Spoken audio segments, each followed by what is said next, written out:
जळगावमधील जळगाव जिल्हाधिकारी कार्यालयासमोर Republican Party of India Athawale गटातर्फे रिपब्लिकन पार्टी ऑफ इंडियाचे जिल्हाध्यक्ष राजीव सूर्यवंशी यांच्यासह पदाधिकाऱ्यांनी निदर्शनं केली।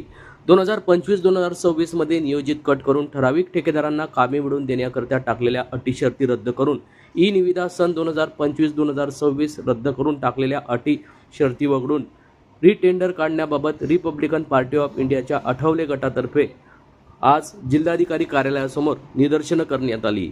या संदर्भात फैजपूर नगरपालिका प्रशासनाच्या विरोधात हे आंदोलन करण्यात आले असून यावेळी रिपब्लिकन पार्टी ऑफ इंडियाचे जिल्हाध्यक्ष राजीव सूर्यवंशी व पदाधिकारी यांनी निदर्शने केली।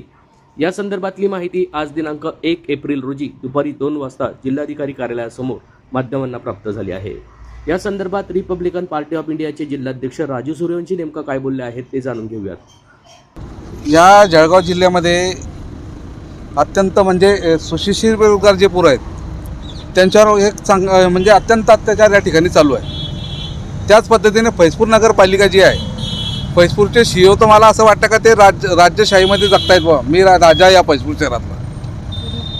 प्रत्येक टेंडरमध्ये अटी शर्ती टाकून ते टेंडर मॅनेज करण्यात तुषार महाजन म्हणून कॉन्ट्रॅक्टर आहे, ते कॉन्ट्रॅक्टर जळगावला असतो, पण त्या तुषार महाजनच्या आमदारांच्या आणि नगराध्यक्षाचा सांगण्यावरून जे काही अटी शर्ती त्या ठिकाणी टाकण्यात आलेल्या आहे आणि CEO म्हणतात का मला आमदारांचा दबाव आहे जावडे साहेबांचा, म्हणून मला हे काम करावं लागतं। माझी इच्छा नसताना जर तुम्ही करता, तुम्ही शासकीय अधिकारी तुम्हाला सर्व अधिकार दिलेले आहेत, तुम्ही या ठिकाणी टक्केवारी घेऊन त्या ठिकाणी पार्टनरशिप करून त्या ठिकाणी कामं करतायत।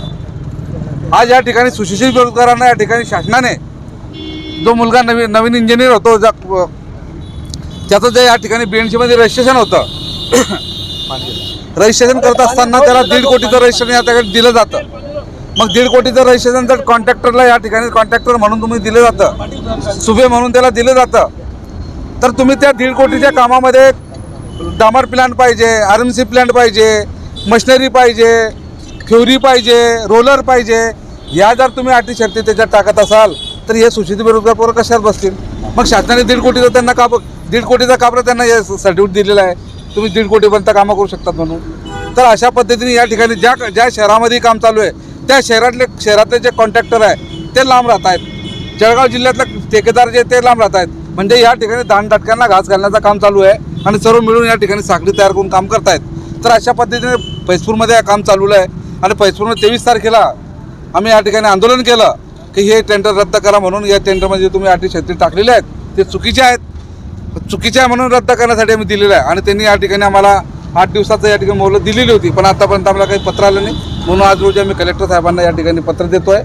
शासनाने कलेक्टर साहेबांनी असा या ठिकाणी नियम घेतला पाहिजे की या ज्या त्या अटी शर्ती लावतात याच्यामध्ये 25% या ठिकाणी आरक्षण या ठिकाणी सुशिक्षित बेरोजगारांना दिलं पाहिजे। जर जिल्ह्यामध्ये 100 काम जर निघत असतील तर 25% काम असे निघाले पाहिजे ज्याच्यामध्ये काही अटी शर्ती किंवा अटी शर्तीने लावता त्या ठिकाणी ते काम पब्लिश केलं पाहिजे, फ्लॅक्स केलं पाहिजे, जेणेकरून या ठिकाणी सरकारने तर नियोजन आहे सुशिक्षित बेरोजगारांना काम मिळावं, त्यांना सुशिक्षित रोजगार मिळावा, त्या निमित्तानं या ठिकाणी सुशिक्षित बेरोजगार काम भरतील आणि त्यांचं देखील काम चालेल आणि त्यांना देखील काम मिळतील असे या दृष्टिकोनाने केलं पाहिजे, ही खऱ्या अर्थाने आमची मागणी।